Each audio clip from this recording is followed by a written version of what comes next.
Good day, we are the group 4, and for today we are going to discuss and report about the drugs and abbreviations related to our cardio. So first we are going to tackle first the drugs. So we have the angiotensin converting enzyme or the ACE inhibitor.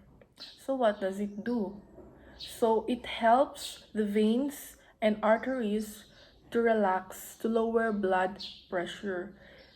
It prevents the enzyme in the body from making angiotensin 2, which is itong angiotensin 2 na to is a substance that narrows the blood vessel, wherein this narrowing can cause high blood pressure and force the heart to work harder. And we have also the examples of drugs ng ACE inhibitor. We have the benazepril, enalapril, captopril, and physanopril.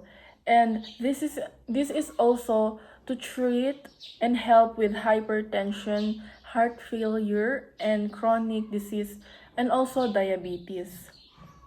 And some side effects are too much potassium in the blood and can cause also dry cough and headache. Next, here we have the ARB or the angiotensin receptor blocker. And just like the previous one, which is the ACE inhibitor, is that they both help in lowering blood pressure and prevent heart failure. But they work differently also, even if they have similarities.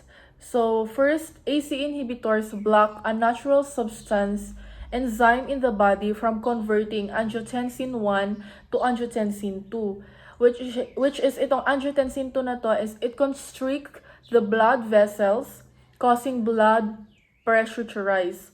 Stopping this conversion relaxes blood vessels, which lowers blood pressure. So, sa ACE is may nangyayaring converting. And how about naman sa ARB or the angiotensin receptor blocker?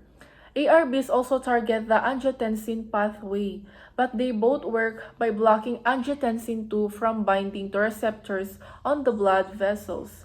This also relaxes blood vessels and lowers blood pressure. And some examples of the drugs of the ARB or the angiotensin receptor blocker are the losartan, irbesartan, azilsartan, and olmesartan.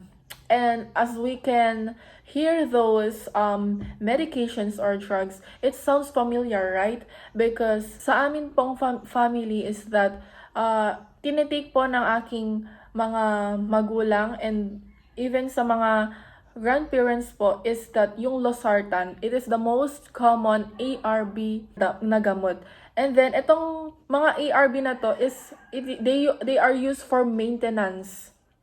Para naman po ito sa mga may high blood na tao, which is the anti-arrhythmic agent. So what does it do? It prevents and treats a heart rhythm that is too fast or irregular arrhythmias. Kapag ang heartbeat natin is too fast or more than 100 beats per minute, ang tawag doon ay tachycardia. And kapag slow naman yung heartbeat natin, kabaliktaran niya, ang tawag doon ay bradycardia. Arrhythmia involves a problem with our heart's electrical system. Heart can beat too quickly or slowly and irregularly. Anti-arrhythmic treat abnormal heart rhythms, including atrial fibrillations, atrial flutter, ventricular tachycardia, or fibrillation. Paano nga ba ito nag-work? It resets your heart to normal rhythm or prevent episodes of arrhythmia. It stops irregular extra electrical impulse in our heart. And yung mga anti-arrhythmic agent po natin is may mga classes siya. Depende po ito sa ire-reseta po na gamot ng inyong healthcare provider. Dahil nakadepende po ang ibibigay sa iyo na anti-arrhythmic agent kung anong type ng arrhythmia meron ka and yung mga causes and conditions ng arrhythmia mo. So we have the class 1, the class 2, and class 3, class 4, and class 5. And Most arrhythmia medications are taken by mouth or orally, but some are anti-arrhythmic agent. Tinutusok po ito or through intravenously. It is injected to our bloodstream. Bakit nga ba ito ginagawa? Ito, yung intravenous na medication ng anti-arrhythmic agent is for the patients na who cannot take oral medications. Ang anti-arrhythmic agent can relieve symptoms such as the chest pain, heart palpitations, and shortness of breath. Ang anti-arrhythmic agent nga, sabi ko kanina, is effective sila, pero kailangan mong kumonsulta sa inyong healthcare provider para sa right dosage para sa iyo. Dahil po kapag nagkaroon po ng overdose po sa pag-take ng anti-arrhythmic agents, this can lead to more serious heart problems. Beta-adrenergic blocking agent. So, ano nga ba yung ginagawa nito? From the term itself na blocking siya, it block the effects of the hormone epinephrine or our adrenaline. Wherein itong adrenaline nito, it increase the rate and contraction that cause raising blood pressure. It helps heart to beat more slowly and with less force. It helps widen our veins and arteries to improve blood flow and to prevent the hypertension. Ang example ng mga drugs na kasali dito sa beta-adrenergic blocking agent are the acebutolol, atenolol, and bisoprolol. It also prevents yung mga symptoms ng chest pain, which is what we call the angina. Calcium channel blocker, or also sometimes called the calcium antagonist. So, ano nga ba yung use nito? It is also used to lower hypertension or blood pressure and can slow our heart rate. It stops calcium from entering the cells of our heart and our arteries. So, bakit nga ba nito ini-stop yung calcium? Yung sinasabi natin yung calcium is healthy naman siya for our body. So, calcium causes heart and arteries to squeeze more strongly. So, kaya siya nagiging unhealthy and naglilid siya into serious problems also. This blocks calcium and allow blood vessels to relax and open. It is available in short-acting and long-acting forms. Kapag short-acting, it works quickly but lasts for a few hours lamang. So, pangmadali ang gamot lang kapag short-acting na calcium channel blocker. And kapag naman long-acting forms are slowly released to provide a longer-lasting effect. So, ito namang LA, it takes time to be effective for a long-lasting effect also. Nakadepende ito sa yung pag ikaw niresetahan ka ng calcium channel blocker. Nakadepende ito sa health and conditions mo. So, mga example din ng mga drugs na pwedeng i-reseta sa'yo are the amlodipine, which is, alam ko naririnig nyo yun, amlodipine for high blood, felodipine, and isradipine. The digitalis have the generic name digoxin, or yung brand names niya is Digox or Lanoxin. Bakit nga ba ito tinawag na digitalis? It originates from the foxglove plant, or also known as the digitalis plant. It is used to treat congestive heart failure, usually in combination of diuretic and angiotensin or ACE inhibitor. It is used to treat a heart rhythm called atrial fibrillation. Belongs to class of medicines called digitalis glycosides. It helps to make the heart beat stronger and with more regular rhythm. It works by affecting minerals such as sodium and potassium inside our heart cells. The diuretics are also called the water pills. So why is it called the water pills? Because it helps when you have too much fluid collecting because of heart failure and other health or medical problems. It helps reduce fluid buildup and salt in the body by putting them into your urine or your pee. So ito is nagkakos siya ng madalas mong pag-ihi than usual. So these also have types including the thiazide diuretics, the loop diuretics, and the potassium sparing diuretics. So it helps also with bringing down blood pressure because they can help with blood vessels make wider. It also helps with cardiomyopathy and diabetes insipidus. Ang diuretics ay isa sa mga top 15 sa America's list na most frequent prescribed drugs. Is we have the hypolidemic agents.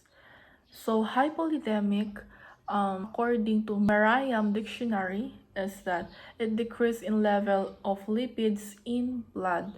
So correct, it is used to treat hyperlipidemias or low cholesterol levels. It has substances that lower the levels of lipids in our blood because lipoproteins bind cholesterol and can accumulate in blood vessels, and this causes cardio problems. And it is the class of drugs that lower the concentrations of lipoproteins, the agents that transport cholesterol and triglycerides in blood. And as we can remember or observe sa ating mga family members, especially the elderly ones, is that, di ba, kapag sinasabi nila is, wag sila masyado sa mga pagkain high cholesterol because it can cause high blood, and itong mga high blood na to, nagkakos din siya minsan kapag nasobrahan sa cholesterol ng heart attack. Mga including na drugs dito sa hypolidemic agents is the statins, fibrins, bile acid sequestrants, and nicotinic acid and acipimox. So high levels of specific lipoproteins is we have the low density lipoprotein or LDL, and also the very low density lipoprotein or the VLDL, and have been associated with an elevated risk of certain forms of cardiovascular disease including coronary artery disease and heart attack and stroke. So now, proceed tayo sa lidocaine. So, lidocaine is a local anesthetic na ginagamit upang pababain ang sakit sa isang particular na bahagi ng katawan. So, ginagamit ito sa iba't ibang uri ng produkto katulad ng cream at gel. So, sa cream, meron tayong tinatawag na Recticare at sa gel naman ay meron tayong tinatawag na Topicaine.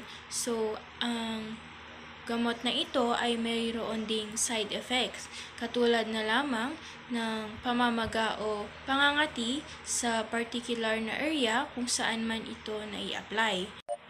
Loop diuretic. Ito ay isang uri ng gamot na ginagamit sa pagtatanggal ng tubig at asin sa katawan. Sa pamamagitan ito ng pagpapataas ng produksyon ng ihi. Ilan sa mga kilalang loop diuretics ay ang furosemide, bumetanide, at tersemide. So, sabi ko nga kanina na ang gamot na ito ay ginagamit sa pagtanggal ng tubig at asin sa katawan. So, may ilang side effect rin ang gamot na ito, katulad na lamang ng dehydration. Nitroglycerin. It helps to reduce the workload on the heart and dilates blood vessels, providing more oxygen to the heart. Nitrostat and Nitrodur are the medications that fall under the category of nitrate drugs. So, one of the side effects of nitrate drugs is low blood pressure. Statin. Ang gamot na ito ay karaniwang iniinom upang mabawasan or kontrolin ang antas ng cholesterol sa dugo. So, para din mabawasan ang panganib ng mga cardiovascular events tulad ng heart attack at stroke. The next is streptokinase. When we say streptokinase, it is an enzyme utilized in certain medical procedures to reduce blood clots in the body, thereby improving blood flow. So when we say blood clots, this is to stop the bleeding. So the next is tissue plasminogen activator or TPA. When we say TPA, it is a type of medication administered under the care of a healthcare professional for acute ischemic stroke, a type of stroke caused by a blood clot in the brain. So TPA works by dissolving the blood clot, allowing for the faster blood flow in the affected part or area of the brain. Vasodilators. When we say vasodilators, these are the medications dilate blood vessels or relax the walls of arteries. Their primary goal is to lower the blood pressure by opening up the blood vessels, leading to an increased blood flow.